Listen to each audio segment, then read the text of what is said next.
Good evening, everybody. Can you all hear me okay? We got a hybrid setup, so we've got some folks online who hopefully can hear me this minute.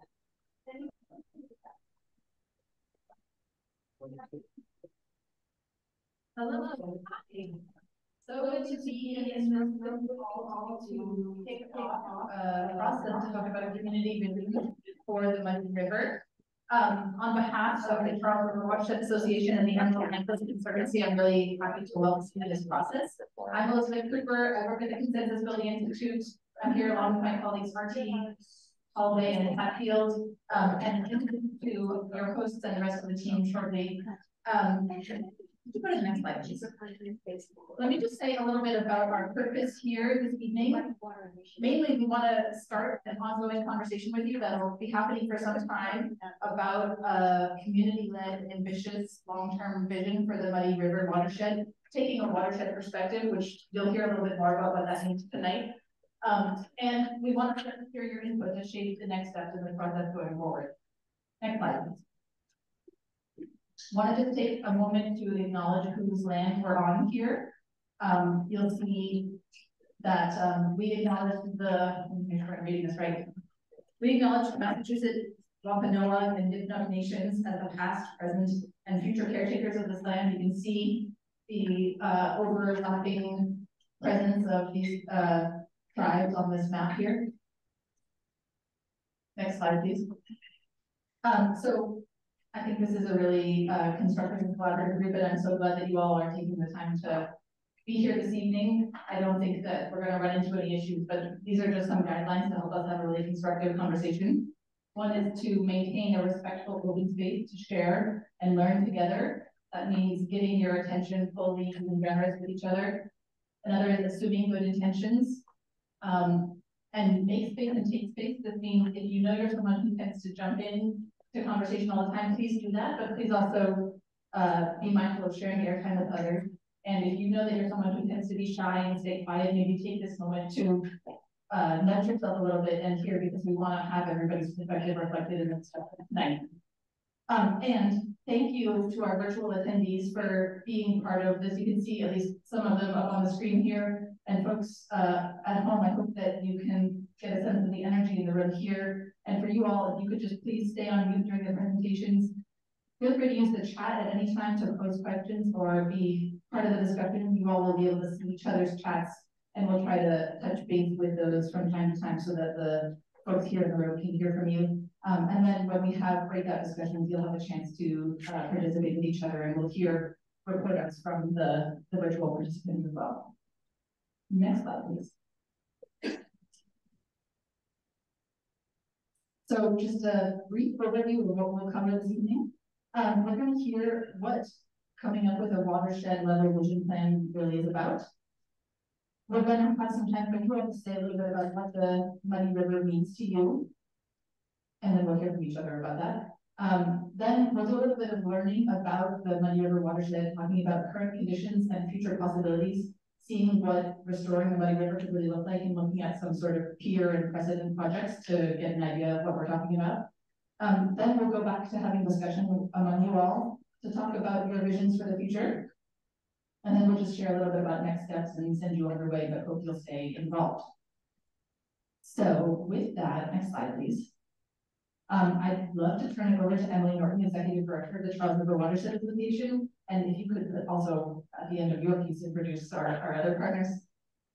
Awesome. Thank you so much, Elizabeth. It is so great to see all of you. As Elizabeth said, my name is Emily Norton. I'm the Executive Director of the Charles River Watershed Association. Welcome to all of you here. Welcome to our folks online. I also want to call out our staff. We have Julia. I was going to say man, and I'll say this shows my age. First name, the chair. We've got Pema somewhere. We've got Jen. Who else am I missing? And Lisa, who you can hear from, and Max. We're going to have a lot. We're all hiding back. Yeah, I was like, I knew there was here before.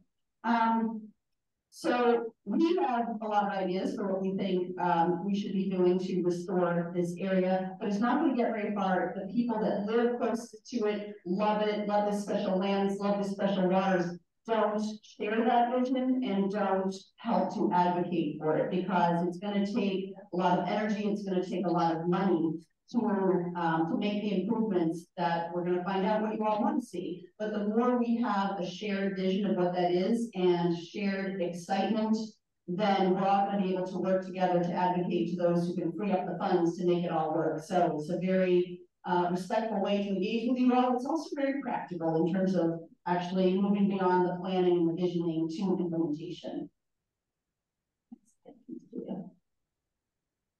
So we have a number of partner organizations here, which we're really excited about. We don't do anything that we do alone, and I actually should have said a little bit of background about CRWA. For those who aren't aware, we've been around since 1965. CRWA was founded by a group of residents, just regular people such as yourselves, who did not accept the conventional wisdom at the time that the Charles River could not be cleaned up. Are there folks who grew up in this area who were above the age of, say, 45, not to, you know, well, those of you who did, like me, remember when the river smelled like sewage, when the harbor smelled like sewage. So I find the story of the cleanup very inspirational. It obviously took a lot of lawsuits and money, but to me, it's a reminder that we can do extraordinary things when we put our minds to it. So in terms of partners also doing extraordinary things, the Muddy River Restoration Project, the Oversight Committee, I'm sure that there are some members, maybe raise your hands, those of you who are here. Charles Gate Alliance, we have folks representing Charles Gate Alliance, maybe online we do. The Muddy Water Initiative, I saw Caroline, there you are, awesome team, and Jackie, thank you all so much for being here. And Karen from Emerald Necklace is going to be speaking as well. So really appreciate having our partners here. In terms of what is a vision plan, so there's many elements that go into it, and we're going to be asking for your input on all of these. So obviously CRWA, water nerds, we're definitely going to be wanting to talk about water quality and help you understand what that is. Climate change is changing everything. We're having more rain, causing more flooding. We'll be talking a bit about that. Addressing a new way of approaching, instead of gray infrastructure, using nature-based solutions, green stormwater infrastructure. Basically solutions that mimic nature, so excited to tell you about that. And also taking a sub-watershed view. I'm like one of the few non-scientists at CRWA, which means I'm a wonderful test case for, okay, dumb it down even further, people. It's not intuitive how water moves. It's not intuitive how we protect people and property from the weather extremes of climate change. So these are all elements that go into it. And then most of all, as I said when I started, it's not going to go anywhere if the people who care the most, have the most power, which you all do, if you are not bought in and excited and helping us push it forward. So it really is important that you all are here helping us do that. Just examples of other areas where we've worked on this. For those, I don't know if we have any new people, I see Ralph online. We worked with a consultant and a local community group in Newton for a restoration plan related to the Cheesecake Brook. That has not been built, but that's what you start with. You start with that community vision. And if you saw, it's too bad we don't have the before and after. It's really horrendous, right? The way it looks right now. This is going to be much better when we get that done. Another one is, I believe that's Milford, where we started out with existing conditions of this particular sub-watershed in Milford, and now the town has actually gone ahead and built a few of the projects. So that's really exciting. It would not have happened if folks in Milford didn't get excited about that project, and then we were able to help and work with them to get the funding. Climate Ready Boston, those of you who live in Boston and maybe beyond know that that's a really exciting project and planning efforts around protecting people from the ravages of climate change. Quite complicated as you see sea level rise, but they're doing some exciting things related to making floodable parks and so forth. So this is just an example of some that we've worked on, some, you know, one and a larger one that you are probably familiar with. And with that, I'm going to call up Karen Monty-Brodek from the Emerald Necklace Conservancy.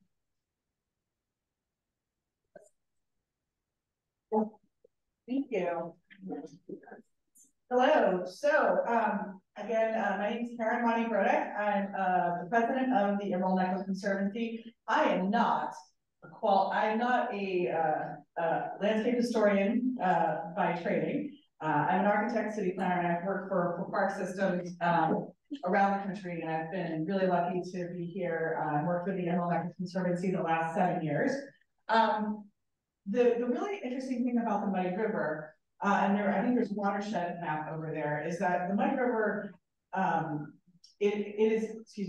Emerald Necklace, Muddy River watershed is not just the Emerald Necklace. It's actually much bigger than the Emerald Necklace park system, and that's what I think that's something that I really think is going to be really great for everyone to engage with, because even if we make the Emerald Necklace like perfect and amazing for the health of the river, that is actually only a part of the story. So the actual project is much bigger. But I just wanted to briefly provide some images that many of you probably already know. I know there's a lot of people in this room that have a tremendous history with the Emerald Necklace and history, but some don't. So I'm going to try and just touch on some things that I think are fascinating.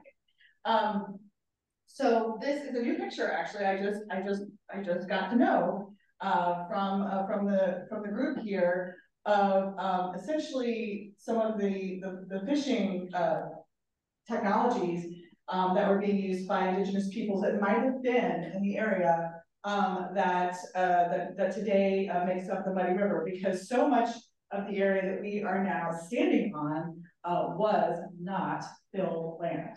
So we are standing today where it would have been tidal estuary. We can show you the map.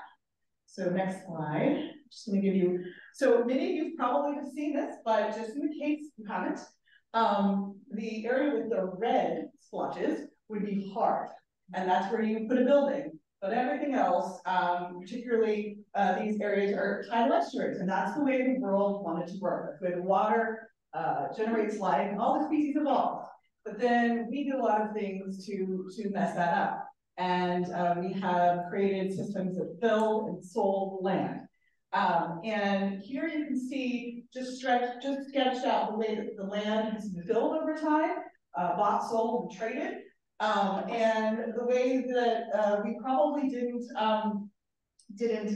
create the systems that would clean the water or do the things that nature would have liked. And so starting in the late 1800s, so what you see is that over time, what we were showing you before was this little patch of hard land where people built buildings. And then over time, they kept filling in the bay and created the back bay. The reason the back bay is called a bay is because it was a bay, but it is now, of course, land, as you all know, and has houses and all kinds of great things. And that little red splotch was the Muddy River tidal area at one time. And this map is one of my favorite maps. I think tells the story. The Board of Health map showing the sources of some of the offensive odors received in Boston in 1878. Because I think many of you may know that the Emerald Necklace, which is of course a tremendous world-class park system, actually was conceived and really designed to be a water treatment system. And so there was this really serious sanitary issue that meant that there were not modern sewers. That was sort of an invention that came at this time, and Olmsted was a big part of that, which allowed us to divide sanitary, so all the smelly stuff goes in the toilet, from the sort of water that washes off the streets. It's smelly but not smelly, and sort of created two systems to manage that. And so, you know, there are stories that at one time when Olmsted came in and was, you know, essentially the first landscape architect that really did this kind of work, created in many ways the field of landscape architecture. And if you want to go down this rabbit hole, you are in the right town for that, because Olmsted's home and office is in Brookline. It's a national park site now. I encourage you all to go. It's one of my favorite places. But you can see how this all came about. And so what an area that was not ever meant to be necessarily built upon, wasn't necessarily meant to be a river that was shaped, became shaped. And that was a way to sort of create some systems that had been really hampered by the way the city had evolved. And so he created this shaped river that's the Back Bay Fens. I don't know if any of you recognize that shape. Looks a little bit like a stomach, doesn't it? And I think that there is some value in that actually, because it really was meant to treat the water and the runoff. And today that area is not as watery as it is there now. It has the field and other kinds of athletic facilities. But until 1910, the entire system, or a lot of the system, could be flushed by the tidal action of the Charles River. In 1910, the Charles River Dam was built, and so that action went away. And that was a big deal, because now you do have a muddy river. It doesn't really flow as much, it doesn't have as much regular action, and we notice a lot of challenges. And so, one of the things that Emily didn't point out is the reason we're trying to work on the muddy river, and maybe it was in all the invites, is it's really dirty. And Charles River Conservancy has gotten, Charles River Watershed Association has gotten funding to come up with some ways to improve the muddy river and two others that are, I guess, not as gross as the muddy river. Yeah, we're one of the most challenged, but all the more opportunity for good things. So this is a picture of essentially how the muddy river was built and constructed, and sort of some of the ways that it is, it came to fruition. But there's so much about these things that I think we think they're natural, but they're actually highly constructed, at least in this type of situation. And how can we best allow nature to help us? And how can we help nature? I think that's a lot of what we're asking all of you to do. And I really appreciate you guys taking the time to be here. Again, the Muddy River watershed is far bigger than just the Emerald Necklace, but it is a big piece of it. I know they're going to be later showing you, Newton and all the other towns that we don't think about that are actually, contributing to the runoff and the challenges we have in the Muddy River. But it's a lot of land for opportunity for improvement. And I would just say there's a lot of people, both in this audience and other forums, the MMOC, other places, that have a lot of background and information about this. If you'd like to get into more of the details, I just tried to give a little bit of an overview. I hope that's okay. I don't know if there's anything else. Wanted to cover some pretty photos. It's pretty today. Doesn't smell terrible most of the time. There are moments, though. We do have a couple of you guys are going, but we have these places where when there's a big storm, sewage comes out into the Back Bay Fens, and that's not what we like. Oh, I get to talk about this one too. So basically, Olmsted built Olmsted with many others, built the Emerald Necklace and shaped the Muddy River, and then that was in the late 1800s. But over time, particularly in the mid-century, as you probably know, a lot of cities didn't invest the way they should have in our downtown areas, and we perhaps were really wedded to the automobile and started doing things like creating parking lots. And so you may know that in front of the Sears building, which is today the Landmark Center or 401 Park or Time Out, it's got a lot of different names. That building, Sears was there, and they threatened to leave unless they got a parking lot. And so the center part of the river was paved over, and a parking lot was built. I always like to point out Sears still left, so let's not do that again. But for a long time, the river was paved over, and that and other things, lack of regular maintenance, led to a situation when we have serious storms, and we're going to have more and more of them over time, because we know that about climate change. As we had serious storms, there were situations like this. And many of you, I was not here for this, many of you probably were. Maybe, can anyone raise their hands if they were here in 1996 for the big flood? Okay. So, sorry, everything I just said you already knew.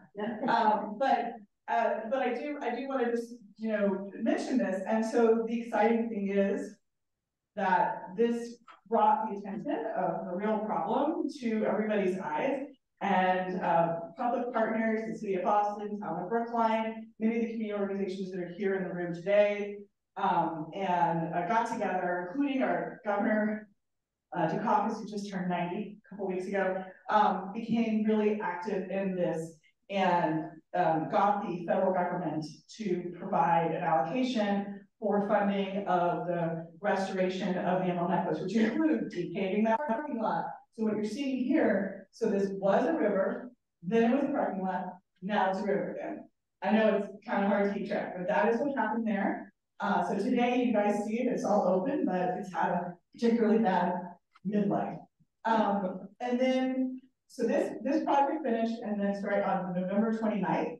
There will be a ribbon cutting for the second phase of the Muddy River, which has been, it's in process now, it's almost done. You guys have probably seen the phragmites, other things coming down. We're gonna have to keep on it, keep those phragmites down. No, that knows, because a few people here, we're gonna be working really hard to do that, to ensure that investment. But so it's a couple of cool things have happened, some good progress. We have a lot more to do. What we've done with the Muddy River restoration is definitely increase the flood capacity, but it hasn't done everything that we think would be good for the river. And then again, I can only yell about things necessarily like in the Emerald Necklace. There's a lot more outside of that. So thank you all for taking the time. I think this is my last slide. Thank goodness. All right, thank you. Thank you.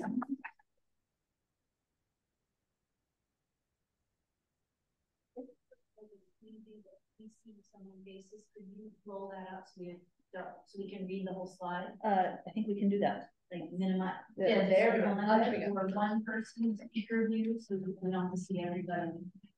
And we can read the slides. I think, can you all hear me okay if I don't use the mic? I think the mic is confusing the owl, which is the way that people are virtually hearing us. So can you hear me okay back? Okay. No. No? I heard you. No. Oh, all right. Well, I will use the mic. Okay, how about this? All right, so now we're gonna have a chance for you all to start to hear from each other, talk about the money, which is why we're here, and then we'll hear back from everybody back in the whole group. So at your tables, everybody should have a map of the watershed and some stickers. And what we're gonna spend a minute doing is I'd love you all to just introduce yourselves to everybody else at your table, maybe just your name, where you work, one thing you're excited about for tonight, and then the yellow stickers you can place to indicate places you will go for fun or play or visit. And the blue stickers that you can place if you live or work anywhere to put on this map. So that's what we're going to start with. And then we're going to just get a chance to hear from everybody. Why is the Muddy River important to you? Why is this watershed important to you? And we will do this for about 20 minutes, I believe. And then we'll have a chance to hear back from them again.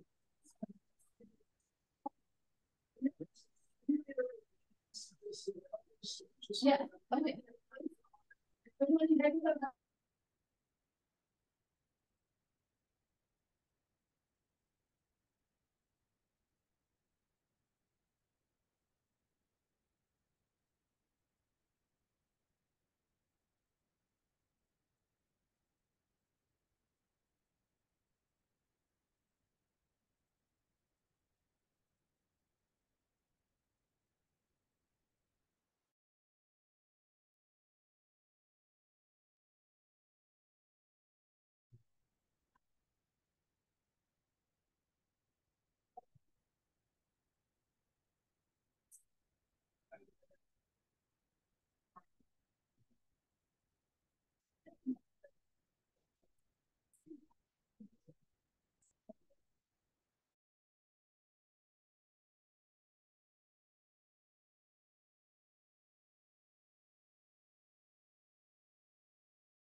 I can pull that one.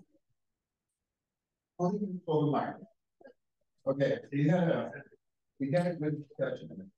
And in terms of this table, what they thought, one was, wouldn't it be nice to let nature really be nature? You know, we do rely a lot generally on riprap and conduits and cement. And I think Emily's point to that was, why don't we let nature be nature? And wouldn't it be great? It's raw with the other stuff, the concrete and everything. How about trees there? And you know, interesting things as they age, and shapes they take, and birds they attract. This immediate need to just bring out the chainsaw as soon as you say, hey, that thing's dead, let's take her down. Maybe that's not the right, some holistic management of what should be a very attractive area. Okay, then the second thing was, you know, in a way, from someone who's up more on the Jamaica Pond side, same kind of thing. You know, you think we've shrunk where nature can go, so when you're going to have the opportunity to either enjoy a condensed view of it, or you're going to shrink it further. You know, thought comes to my own mind as the MC participant.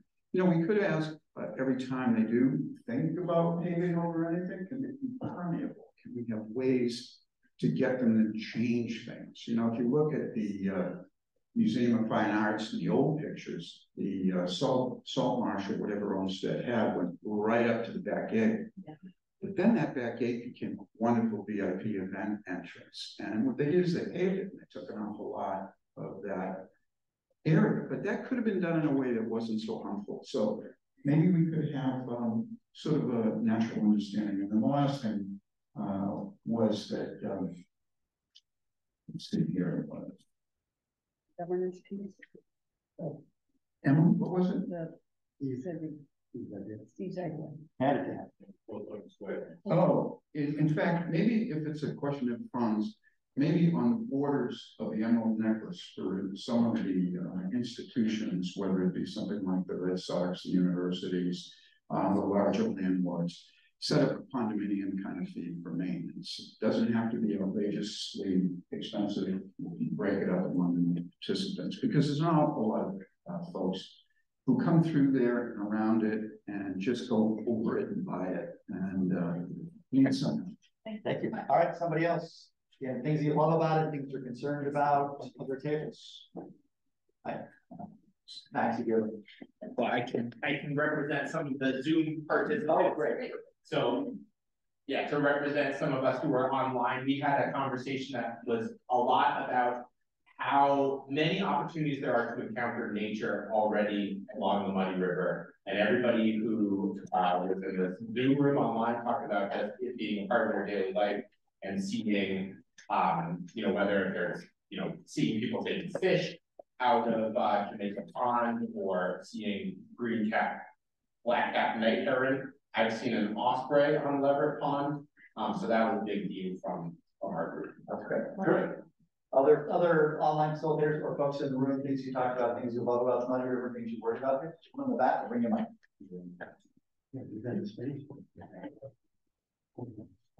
Yeah, hi, thank you.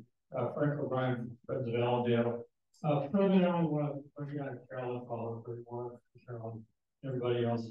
One of the issues that come up was the impinging development along the Emerald Necklace. And of course, the watershed, the sub-watershed is much greater than just the Emerald Necklace, as stated. But projects like the Simmons expansion and the shadow impacts are a matter of serious concern. And my question to the group, if everyone knows, is what the status of the mitigation fund study that was set up, and how that can be beneficial to preventing future developments from impinging on the natural resources of the watershed. Thank you. Yeah, great. Other reflections as we get started. From your breakout online. Yeah, I'm here representing one of the online breakout groups. So the discussion in our group was really around how people interact with the Muddy, and some folks said they use the Muddy to bike along to work every day. Someone said they walk around Jamaica Pond a lot.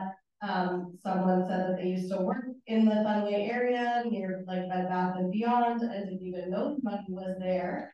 So just awareness around it is pretty low. Other folks are very interested in it for its cultural significance.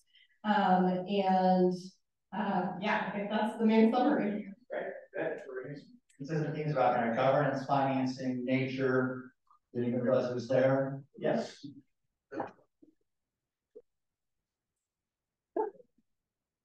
Maria Rose, I work for the town of Brookline. I'm their environmental engineer, but I've only been there about a year and a half. I came from Newton for almost 2 decades. I think it's just an important refuge for everybody. It's already been stated, and I love it. I love that people from an urban area have this wonderful resource.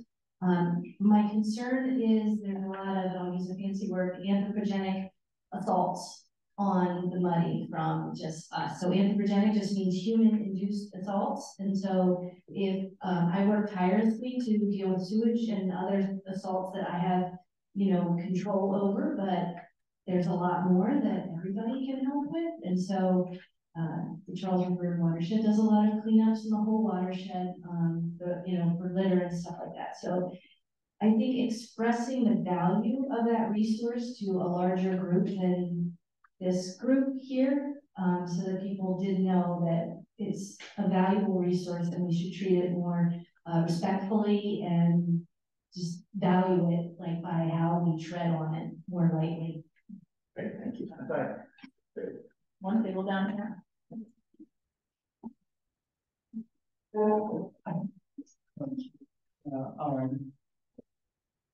Yes, it feels related to your comment just made, but just for a lot of people, rivers are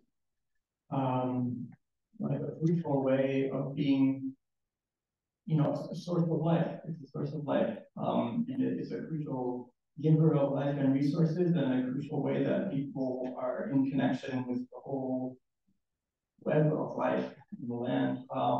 And I feel quite disconnected from that a lot of times. I don't know a lot of the ways that the rivers are serving us. I want to be in greater connection and awareness with our waterways and what they mean and what they do. And the Charles is much bigger, but the money is the one that's supposed to be. And I want to be more in relationship with it, and feels.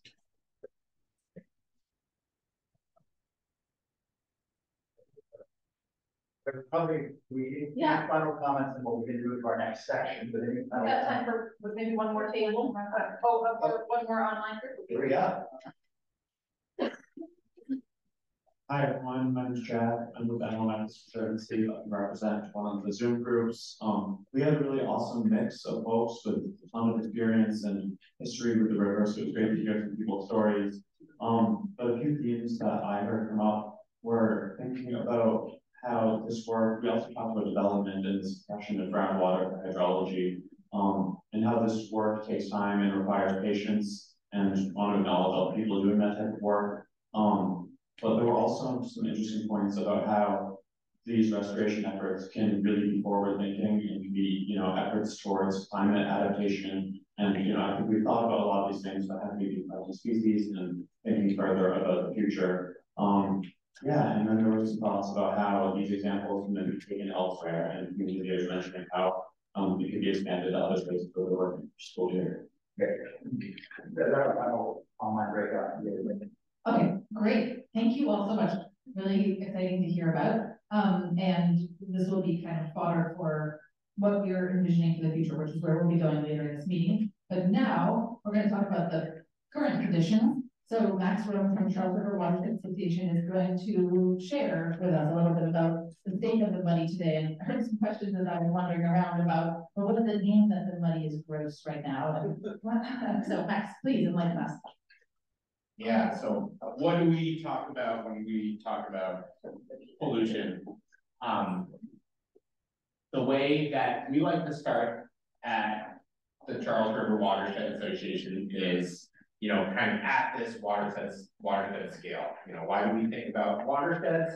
If you care about the water quality in a river or in a pond or a stream, to improve that water quality, you have to deal with every single drop of water that enters that water body. And that's why we have to think at the watershed scale. So within the Charles River watershed, the Muddy River is about 2% of the whole watershed. But it contributes, you know, disproportionately to the water quality in the lower basin. So I think something that's kind of a rule of thumb that we can think about is, you know, if you think about the lower basin, about 50% of that pollution is coming over the Watertown Dam, and another, you know, about another 50% of it is coming from Cambridge, Boston, and a lot in Brookline, and a lot of that pollution is, you know, is passing through the Muddy River. So that's one kind of lens to look at it through. Next slide, please. Big picture in the Charles River is that water quality is improving. We've seen really dramatic reductions in bacterial contamination. And one of the ways that we track this is by giving the river a report card every year. We've seen the river improve in quality from a C in 1995 to kind of where we are now, which is this kind of B+, A- kind of zone. Something that I like to remind everybody and remind myself, because sometimes I don't even believe it, is that in 1995, we set a goal to have a swimmable Charles River by 2005. And we're not quite there yet. And the Muddy River is a really big part of that story. So while we've seen really wonderful improvements in the Charles, the Muddy River is getting a D- for water quality. The Muddy River is incredibly contaminated by our human presence and by the urbanization of the watershed. The thing that we mostly talk about is bacterial contamination. So kind of how much fecal contamination is getting into the river. But this is a list of all of the different recognized impairments that are preventing the Muddy River from meeting its intended use, in a legal sense, as a fishable, swimmable river. So the Muddy River watershed, just as we want to look at the whole Charles watershed and think about the quality of the river, to really improve the quality of the Muddy River, we have to look at everything that's happening within this whole area, which includes Brookline, it includes Boston, and it includes Newton. This is a really highly developed watershed. This is an area where there's a lot of new development, a lot of master plans, a lot of existing plans for restoration. And what we do in this whole area really matters. Next slide. So one of the ways that, we need to understand urban development is that urban development is driving this stormwater problem. Stormwater or wet weather pollution is the main source of contamination into the Muddy River.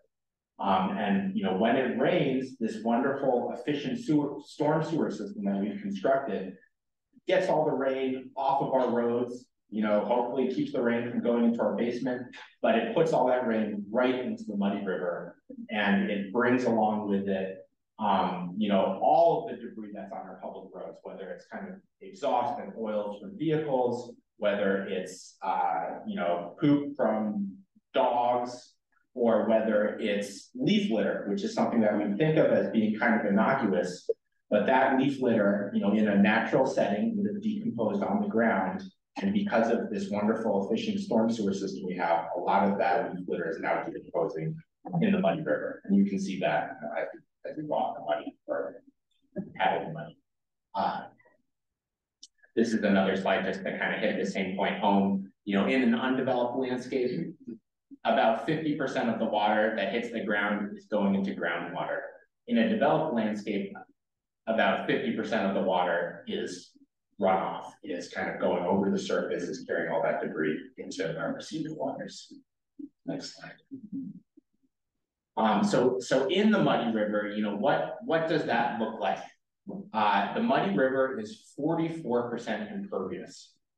And the water that falls on the Muddy, or the water that falls in this watershed, enters the Muddy River through 20 different storm drains and outlets and 2 really major culverted streams. So there are 2 very large culverted streams that drain much of Brookline and enter the Muddy at Leverett Pond and a little bit downstream of Leverett Pond.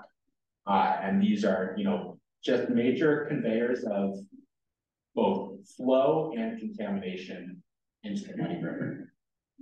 Next slide. And, you know, this is a chance for me to give a little bit of an anatomy lesson of some of these, you know, wet weather flows. Up here, you can see what some of these outfalls look like. You know, some of them are very old. Some of them are, you know, these compressive masonry arches or places where a stream has been put underground and is running through a brick conduit.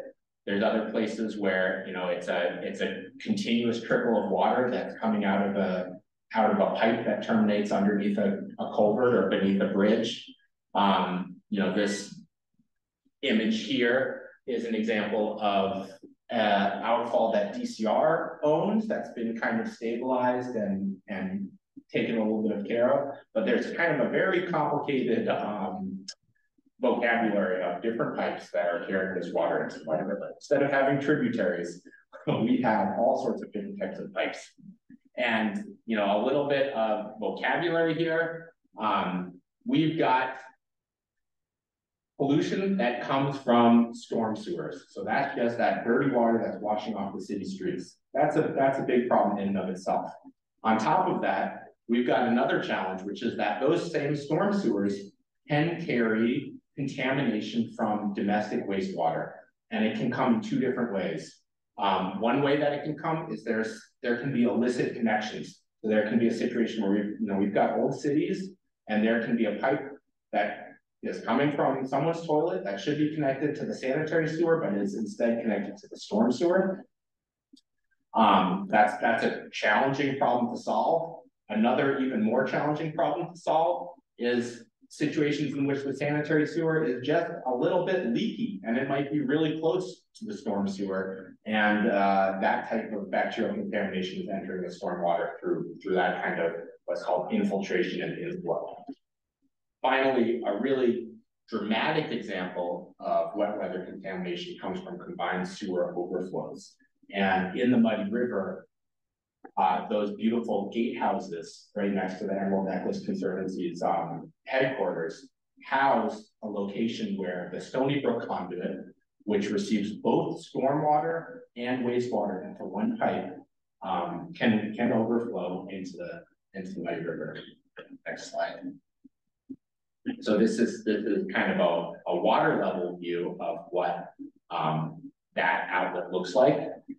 And in this year alone, you know, there have been 4 activations of that outfall, releasing 4.3 million gallons of untreated blended wastewater or blended sewage and stormwater. And I'll just say, you know, just to kind of really bring this home, I recently had the opportunity to kind of make my way down the Muddy River in a kayak. And as you pass Boss 046, there is just cold air that's coming out of that conduit, bringing a really, really heavy smell of sewage. So, it's really impressive. Yeah, it's really nasty. Yeah, it's very nasty. And I'll say the same thing, you know, the conduit from Village Brook that drains a large portion of Brookline and some of Newton, enters right around Leverett Pond, and it's a very dramatic, it's not something you notice from land, but from the river, you really notice it. And there's a different color in the water coming into Leverett Pond. There's a different smell. You can really see, the sediment load and kind of understand the organic loading that's coming from these conduit streams.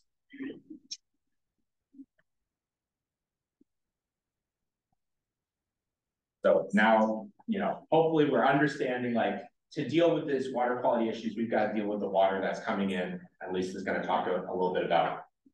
what can be possible. Awesome, thanks, Max. So paints a little bit of a grim picture, but we're all here because we want to make the situation better. So thinking about some of the future possibilities is so important. Next slide. And I'm sorry, I forgot to introduce myself. I am Lisa Kump. I am our river and restoration program manager for the Charles River Watershed Association. So as we're thinking about the future, one major thing that we need to consider is climate change, of course. And two of the very big ways that climate change is going to impact our landscape on the Muddy River is through water and through heat. So in terms of water, in the Northeast, the intensity and the frequency of precipitation events is going to increase. And you've already seen that this summer, 2 summers ago in 2021, where we've had a lot of those really fast, ferocious thunderstorms around the area, and the exact location of them really can put infrastructure into a challenging spot, as we saw in Leominster this year with a few of the dams there. And so, of course, this is both a trigger for those combined sewer overflows that Max talked about, and there is a risk of flooding. And while the Muddy River Restoration Project from the Army Corps has reduced that risk, which is great, there is still some risk. And looking at the climate change Boston maps, that risk in the Muddy River watershed is highest around the Longwood area. And then we have heat to deal with as well. And we are going to be seeing more frequent droughts, which we saw in 2020 and 2022, the kind of off years from the extreme precipitation events, which of course impacts our water resources as well. And higher temperatures and extreme heat, of course, in the area. And this map here is, I believe, from Climate Ready Boston as well. And you can see that some of the areas around the Muddy River are already these really hot urban heat islands, and those are just going to be exacerbated with climate change. So what can we do about this? This is where those nature-based solutions come into play. And these are just some examples of nature-based solutions that have been used and can be used in the future to mitigate some of these effects, both for water quality as well as to take care of heat, and has many co-benefits. So green infrastructure, particularly green stormwater infrastructure, to deal with all of that polluted water that's coming off of our streets is a really main solution, which I'll talk a little bit more about. Some other, types of solutions from around the country and world. Depaving is one that we haven't really seen major implementation in the Boston area. I know there has been some work in Somerville, actually, of some huge depaving initiatives, but this could really happen on a larger scale. And then, of course, riverbank restoration to reverse some of those challenges of the past that we've seen, channelizing parts of the river, burying parts of the river, and really making those more natural again, which of course the Muddy River Restoration Project has done a lot of around the Muddy River in particular, which is fantastic. But there are also tributaries to the Muddy River where this could be done. And so really when these are adopted and implemented throughout the watershed, really takes that watershed scale view, then there can be water quality improvements, and we've seen this in different areas. Next slide. And so I just wanted to highlight some more details about green infrastructure, which you likely have heard of, but maybe not sure exactly what that means. These images and this this kind of matrix here is from the Boston Water and Sewer Commission's Green Infrastructure Handbook. And there's other resources like this that are really fantastic for what are the different kinds of things that we can put into our city streets and parks And one major group of green infrastructure is bioretention, where the systems are essentially designed to capture that, that stormwater runoff in a flooding event and hold it there to slowly infiltrate into the ground where plants and other soils can take up the pollutants and then leave more more clean water either going back into the ground directly or going back into the stormwater system. Infiltration, those systems like the big tree trenches that were implemented into the Boston City Hall redo a few years ago, are designed just for that infiltration of groundwater, really making sure that we have more groundwater. Permeable pavement is another interesting solution that's been done, and this wouldn't be applicable for, you know, main streets, but could be for alleys and other less used areas like that. And so there's a lot of improvements and benefits. Mainly these are being used for mitigating stormwater pollution, so water quality improvement, but there's a lot of co-benefits as well for habitat, for improving air quality, reducing the heat island effect, and even carbon sequestration, job creation, those kinds of things. So really in making sure that we are implementing these solutions at scale is going to be what makes a difference for the Muddy River watershed and our environment as a whole. And just want to encourage us to also think even bigger. These are some examples of bigger solutions that have been done around the world and even close to home. So this one is a major stream restoration project that was done in Seoul, South Korea in 2005. And I love looking at this before and after picture in the corner. This was a highway that was completely removed, and the buried stream underground was daylighted, came up to surface level again, and the banks were restored, and this was made a major feature in the city. So thinking about these really landscape scale changes are what it's going to take to make sure that we can improve the Muddy River. And just a couple more examples. So another example of a rendering from Long Beach, California, where this major area was used to divert stormwater from a 5,000 acre watershed that went into it and treat it.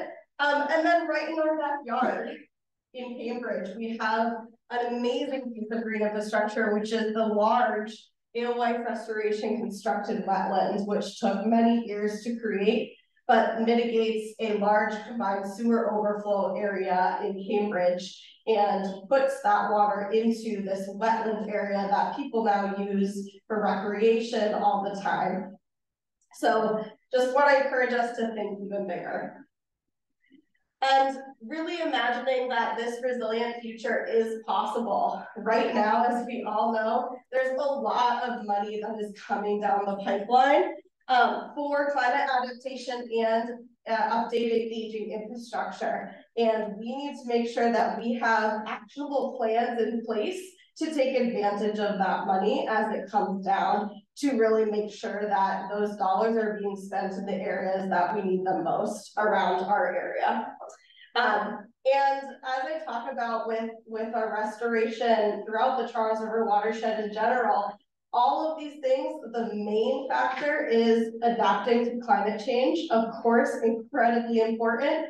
But as we have this money coming down and we have these opportunities, it is also a huge opportunity to restore the ecology of the area and have all those co-benefits that were listed on the slide earlier as well, to make sure that we are doing kind of all of those together as we plan these projects.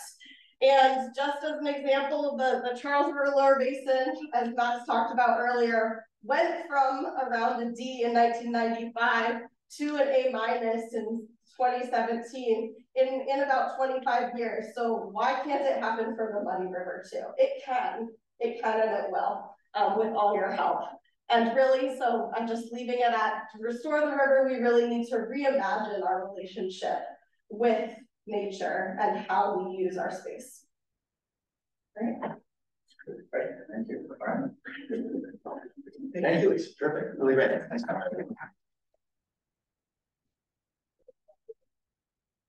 Okay, we're gonna definitely end at 7:11 before, just so you know, but we really want to take this time, we talked really about what you like or are concerned about the river today. And with kind of the presentation we just saw, we're hoping people will take some time in your small groups to talk about essentially what you want for the future. So we'll get our groups organized. Thank you so much. Thank you. So these are kind of the questions we'd like you to kind of answer at your small table. We'll have some report out just like last time. We'll talk about next steps. And this is really just to kick off for a much longer process to really build that vision with everybody over the coming months. So if we go back one to there we go, thank you. So again, what is your vision for a fully restored Muddy River? What would you like to see in 20, 30, maybe even 40 years? And some of us may not be here, but other people will be. What do you want the future landscape to look like? As we said, it's almost 50% impermeable right now. That's pretty incredible in terms of a heavily urbanized area. What features, I think it's a really good question, what features would you like the watershed to have as you go forward? And remember, it's not just the Muddy River, it's the entire watershed across the whole piece, right? And then you may want to think about climate change when you think about the vision going forward. So I want for people to talk in their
Okay, folks, want to turn your attention to the front of the room. All right. All right. So what we'd like to do is hear from some of the groups and online too. So what's the future look like from your perspective? What would you like to see? So love to hear people share some of what they talked about. Raise your hand and we'll button the mic. All right. Well, I think we all really like to see life clean. I think we talked about it being clean enough for recreation, you know, so like the kayak trip that we heard about, or every day that you could do it. Dredging enough that you can do that. There's an argument about how much informational signage we might have, but some of us want like more, some of us don't want too much because of you got the natural look of the thing. That's great. Thank you. Great, thank you so much. So another hand, I think back here. That's great. Hi, so learned that apparently some very old trees have been taken down from the Intergate River. So that's something that we're hoping unless it's something will not happen again. There's also odors in some places. So like a feature where there's shields that say that contain pollutants and stop smells would be nice. I'm a big fan of green infrastructure, you know, the water protection characteristics and things like that.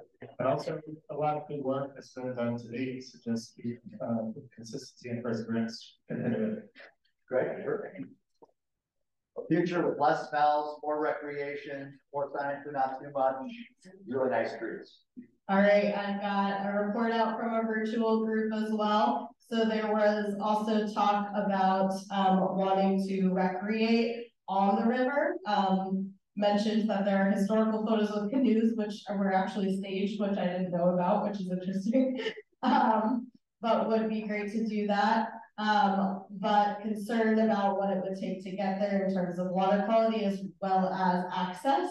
And brought up the concern with even recreation around the river right now has kind of this competing sense with the green space that we have, because when you have areas that are so heavily recreated, a lot of the plantings and things like that are harder to maintain in the area. So a concern about the balance there. Other things that were brought up were just another main point that we talked about was what are the regulatory frameworks or solutions that we have, or tools, I guess, that we have to implement some of these things at scale, whether that's at the town level or a larger level.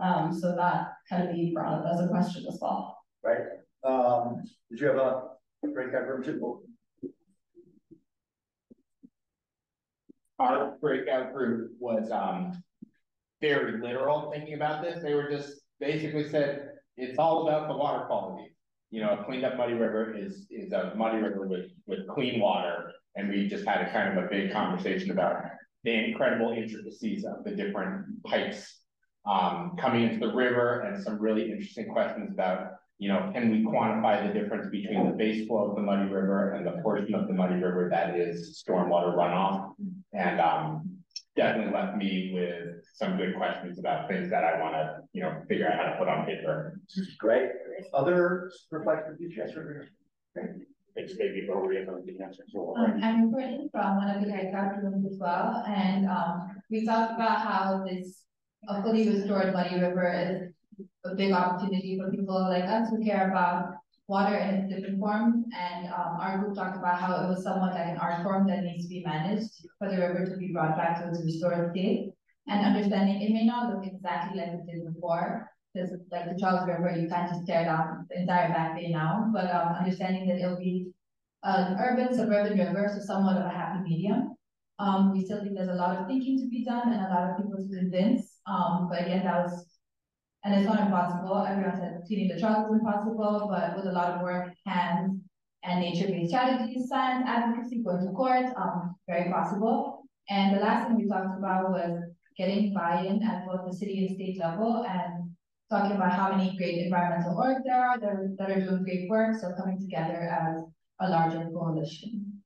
Great, good. So human organization as well as some of the features naturally that we'd like to see. Other reflections about the future people like? Great, over here. Everyone, I'm Leslie Pond, I'm a Fenway resident. And a couple of things that we talked about are, wouldn't it be great if the river were clean enough that we could take kids, groups of kids down to the river for educational purposes and really help them connect with our natural environment. How do you care for the river and just sort of pass that along to the next generation? And also, I think that was mentioned before too, but about having cleaner soil here so that you can actually raise your vegetables on it without having to have raised beds, that you could actually forage along the river there and feel comfortable doing that. And I think I think Leslie got most of it, but we also talked a little bit about some of, I was thinking about it, some of the like more like forest dynamics we might want to see, trying to avoid monocultures and have diversity in our forests and think about species that will survive the changing climate conditions. Talked a little bit about indigenous leadership and how we can kind of center that, although we really talk about that more. Then also think about like, how do we have some systems of accountability for the root causes going into the system? If we know that, you know, there are certain pipes from certain establishments into the watershed, how can we try to address that and prevent it down the road? Yeah, great, sure. Any other comments here from online we want to share? In terms of the future, people would like to see a lot of great ideas.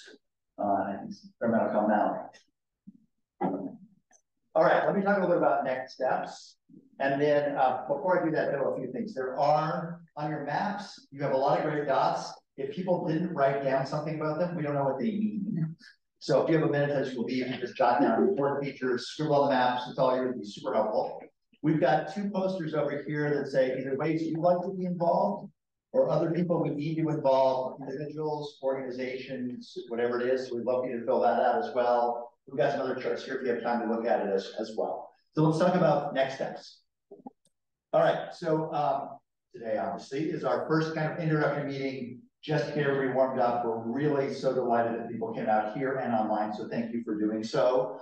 We're going to start then really, there's a combination of engagement and awareness and education and then building this vision together. So there's going to be goals around kind of like establishing what are the existing conditions. We touched on that a little bit today, but we're going to kind of develop into that further and further as we go. We're going to think about what actually sort of design work would like kind of look like as we think about going forward. We'll want feedback as we're building this vision. We'll think about priorities because there's probably 1,000 things we would like to do.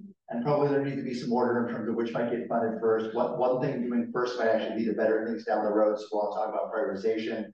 And then hopefully by March 2025, we essentially have really a final vision, a vision plan that then going forward can help the bill actually hopefully money and resources and enthusiasm for projects and action over many, many years, right? Because this isn't like even a 5-year vision. This is in some ways a multi-decadal vision to be able to go forward as we go. Yeah, question to that. Let me bring the mics with you. I can show it. This one. Yeah, thank you. Just a question, I suppose, on this timeline. That seems pre-established, and maybe there was some pre-discussion about the timeline, but it seems quite extended given the urgency, and particularly for a lot of solutions which are already fairly well known. And as much as we all want to be committed to a public process, and including everybody, stakeholder, particularly people who always come to meetings and so forth, I would really encourage a rethinking of this timeline and telescoping it to a much more sort of fall of next calendar year deliverable, just to hit the budget cycle for the next funding, rather than extending it out that far. Lisa wants to try to comment all about the timeline to take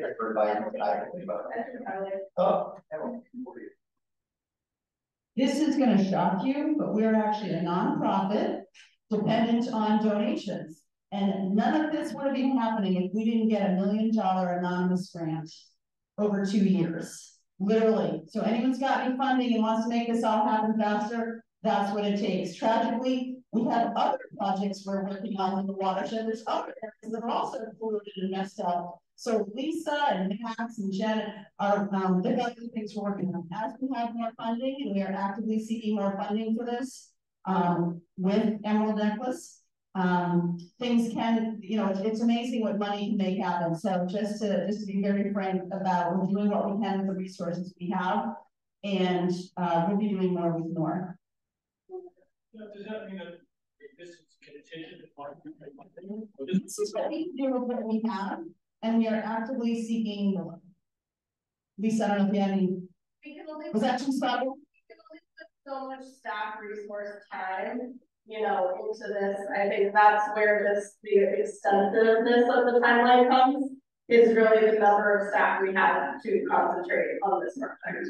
And one thing we can think about to that, to the advice there, is that as we go along, and it's a long-term vision because it ain't gonna happen all at once, even if you had $5 million, is that as we go along, people identify a project that people want to really emergency funding for sooner rather than later as we go. Maybe there's something that emerges as an early priority we can think about as we take the time to really build a vision. But I think one thing that's important to note, and we've talked a little about, is awareness building is building constituents, is building political force, which is building money. And we have to take some of the time to do that, because the Muddy River isn't just the Muddy River, it's the watershed, which probably, I bet 95% of the watershed don't know they're in that. So that's, again, an important part of what I think this process is going to need to do too. So,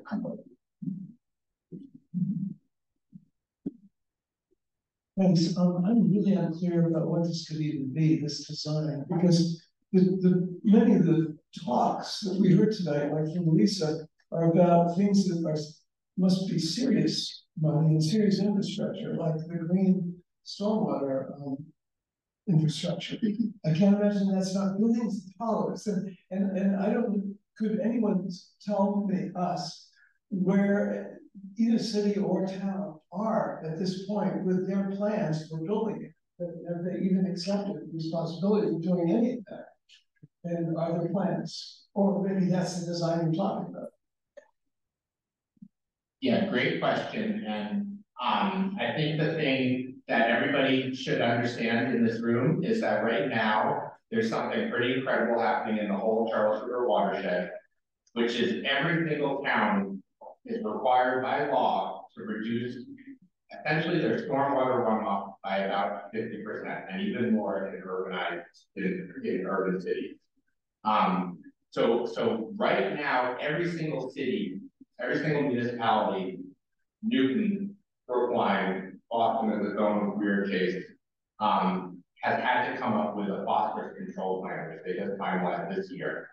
And those plans say how they are going to spend their money to achieve these goals, to build green stormwater infrastructure, to convert stormwater from the Charles River, from the Muddy River. So the implementation is happening. Is it happening enough to get us where we need to go? Can we coordinate that implementation to really deliver the best results for the Muddy River? Those are some of the questions. You know, there's some stuff that's already happening that's looking at, you know, billions of dollars in the watershed, not, you know, billions of dollars on the money. But yeah, I hope that helps. There's more of that going.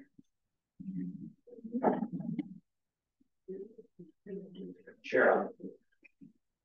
Yes, one of the things I look about, there's a law at the state level that causes the city to do something. That's like a budget cheat. They're just passing the cost down to the city who already has it done. If you think about the Muddy River, as well as jurisdictions, the last piece from the Mass Ave to Charles is not even in a city jurisdiction. So they have no interest in that as it stands now. So I think what we got to do is educate our elected representatives at the State House. I think everybody here, if you could take the time and say, hey, look, we've got this vision that was presented by the CWRA, and you know, they've got a good plan together.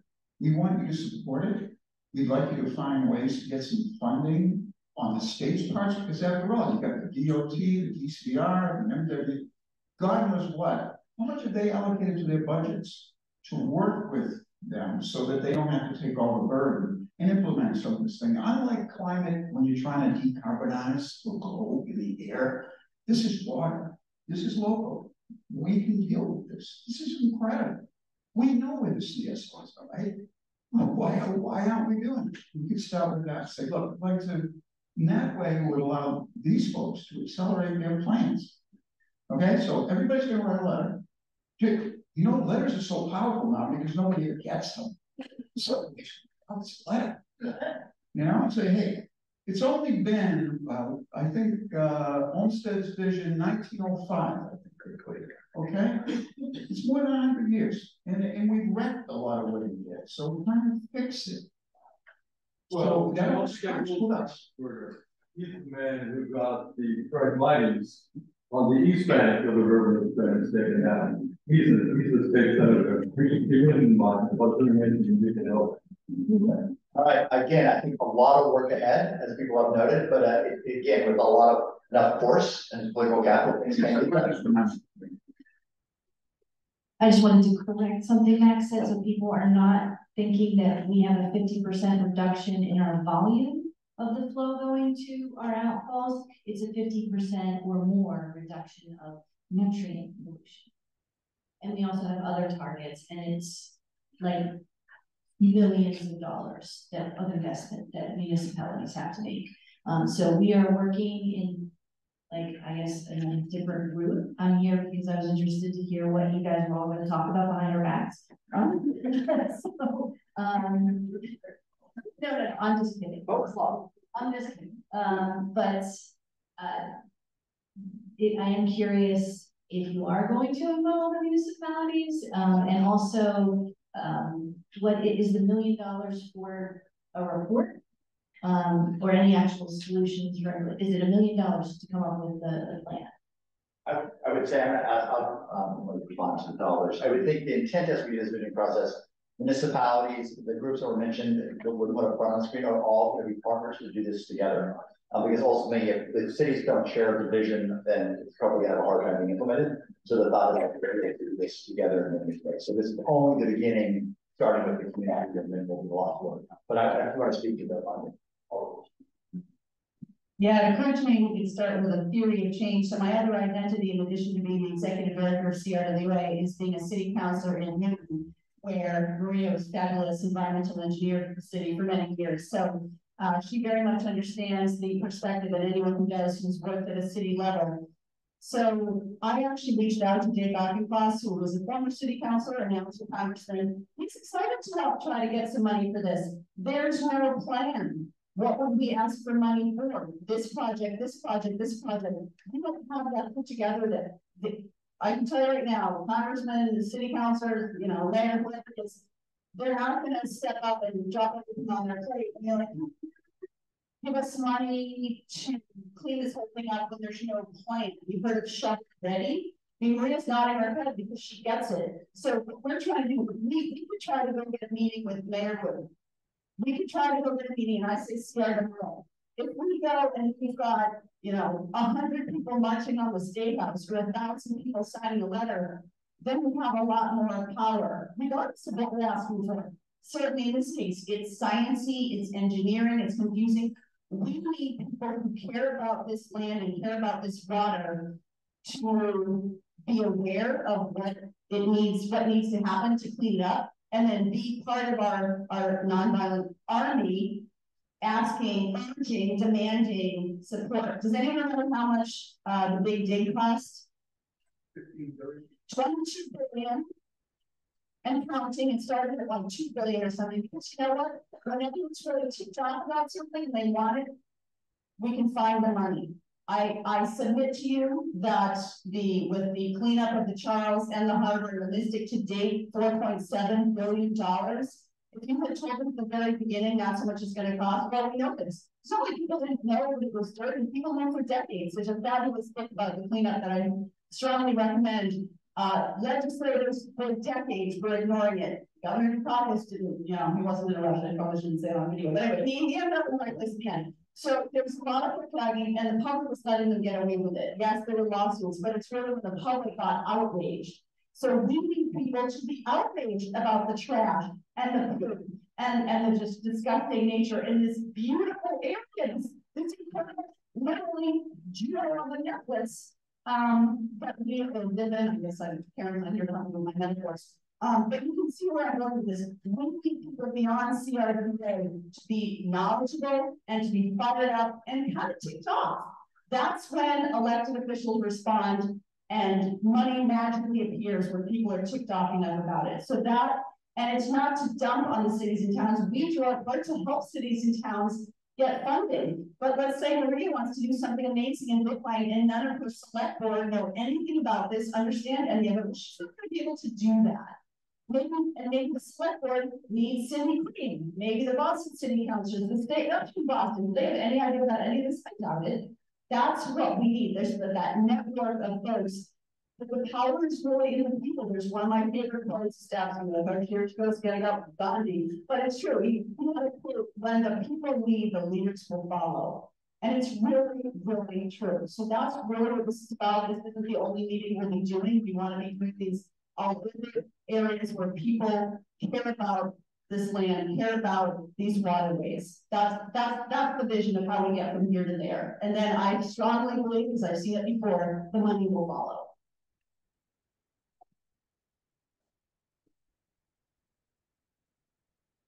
Got an excellent flow. So we'll just say, again, sign up if you have other people you want to have involved, how you want to be involved, learn more. You didn't sign up for the sign up sheet, please